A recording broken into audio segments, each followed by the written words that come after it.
गांव का मुखिया मेरे घर जांच करने आया। उसने कहा, यह ताबूत तो बस एक साधारण ताबूत है। मैंने ताबूत से सिर्फ एक बात कही और वह तुरंत रुक गई। मास्टर ने पूछा, तुम्हारी माँ का कमरा इतना साधारण क्यों है? क्या वह कभी मेकअप नहीं करती थी? मैंने कहा, नहीं, वह हमेशा बहुत सादगी से रहती थी। मास्टर हैरान होकर बोला, अजीब बात है, यहाँ जरा भी दानवी आभा, राक्षसी ऊर्जा नहीं है। ऐसा कैसे हो सकता है? मैंने पूछा, क्या ऐसा इसलिए है क्योंकि मेरी माँ बहुत साफ सफाई पसंद करती है? मास्टर बोला, दानवों की आभा और राक्षसों की बदबू अलग चीजें हैं। बदबू तो साफ हो सकती है, लेकिन दानवी आभा पूरी तरह मिटा देना, इतनी शक्ति तुम्हारी माँ के पास होना मुश्किल है। तभी बाहर से आवाज आई, कोई है? माँ बोली, बाहर कोई आया है, जाकर देखो। मैंने कहा, माँ आप यहीं रहिए, मैं देखता हूँ। बाहर एक आदमी ने पूछा, क्या झांग चांगशेंग तुम्हारे गाँव का रहने वाला है? उस आदमी ने बताया कि झांग चांगशेंग ने कैसे पर्वत देवता की मुहर शानशेन सील बेच दी थी और उसके बाद क्या क्या हुआ। उसने यह भी बताया कि एक औरत ने उससे कहा था कि वह यह मुहर ली को वापस दे दे। उसने कहा, मुझे 1000 युआन दो, मैं घाटे में सामान नहीं देता। व्यापार के अपने नियम होते हैं। मैंने कहा, अभी मेरे पास पैसे नहीं है, क्या उधार चल जाएगा? वह बोला, ठीक है, यह 1000 युआन तुम्हारे ऊपर उधार रहा, लेकिन जब मुझे तुम्हारी जरूरत पड़े तब मना मत करना। मास्टर ने टूटी हुई मुहर देकर कहा, यह पर्वत देवता की मुहर कहाँ से आई और ये टूटी हुई क्यों है? मैंने सारी बात बता दी, जिसमें यह भी बताया कि रात को एक औरत यह टूटी हुई मुहर लौटाने आई थी। मास्टर बोला, उस औरत की हिम्मत तो देखो, वह मुहर का हिस्सा ले गई और वापस भी नहीं लाई। क्या उसे नहीं पता कि यह मुहर ऊपर से दी जाती है? मैंने पूछा, ऊपर से? उसका क्या मतलब? मास्टर बोला, क्या तुम्हें लगता है कि कोई भी यूं ही पर्वत देवता बन जाता है? ऊपर एक व्यवस्था है, वहीं से आधिकारिक मंजूरी मिलने के बाद ही कोई असली पर्वत देवता कहलाता है।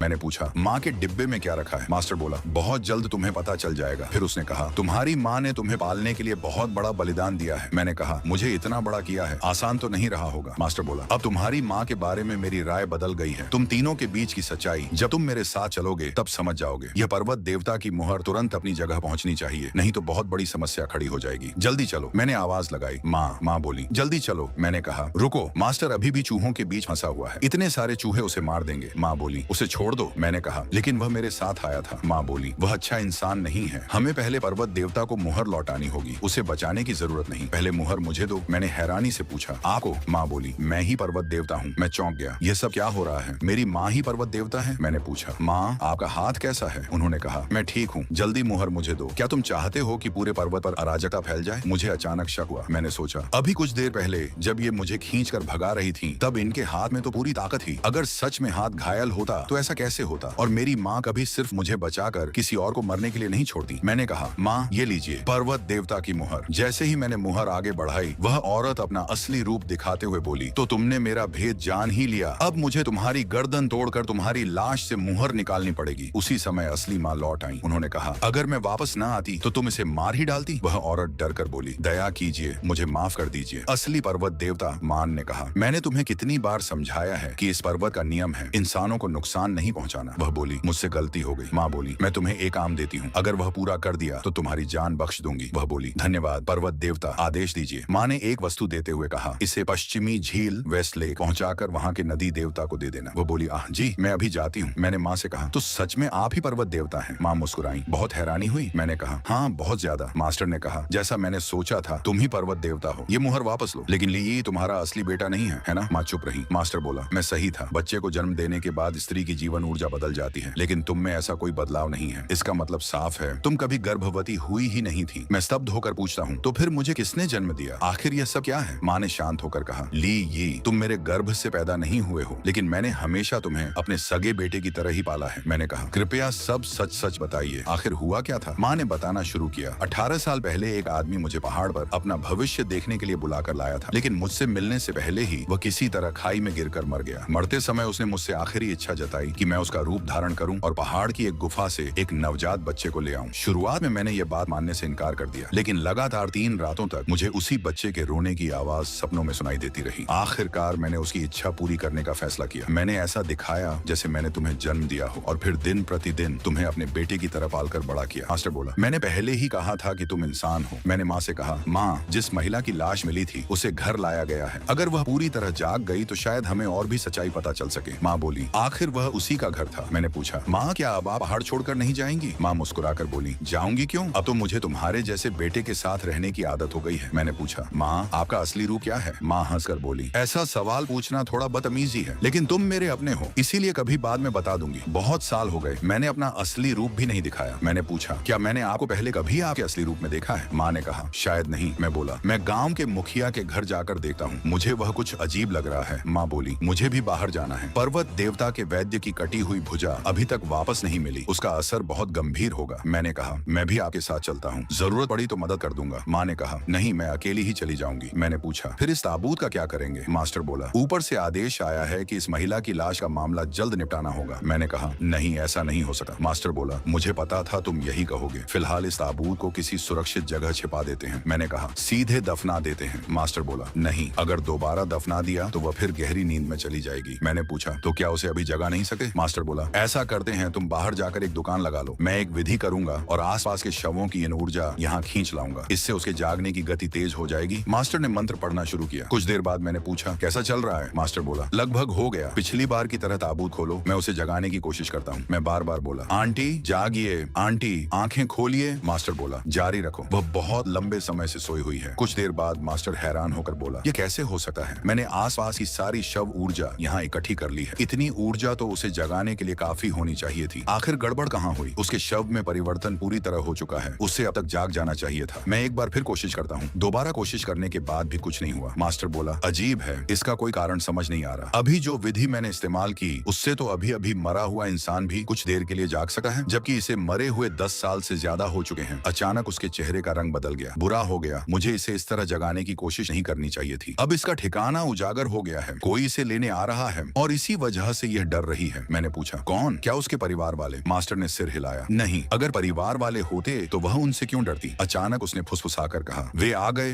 बिल्कुल आवाज मत करना। कुछ लोग आए और बोले, इस ताबूत को कहाँ ले जाना है? उनके जाते ही मास्टर गंभीर होकर बोला, मामला मेरी सोच से कहीं ज्यादा उलझा हुआ है। अब समझ आया कि ऊपर से इस महिला की लाश का मामला जल्दी खत्म करने का आदेश क्यों आया था। मैंने पूछा, जो लोग अभी ताबूत उठाकर ले गए वे कौन थे? मास्टर बोला, मुझे नहीं पता, लेकिन उनके पीछे कोई बहुत बड़ा आदमी है, मैं काफी समय से उसकी तलाश कर रहा हूँ। अगर हम आज उन्हें रोके तो कल हमारी मौत तय थी।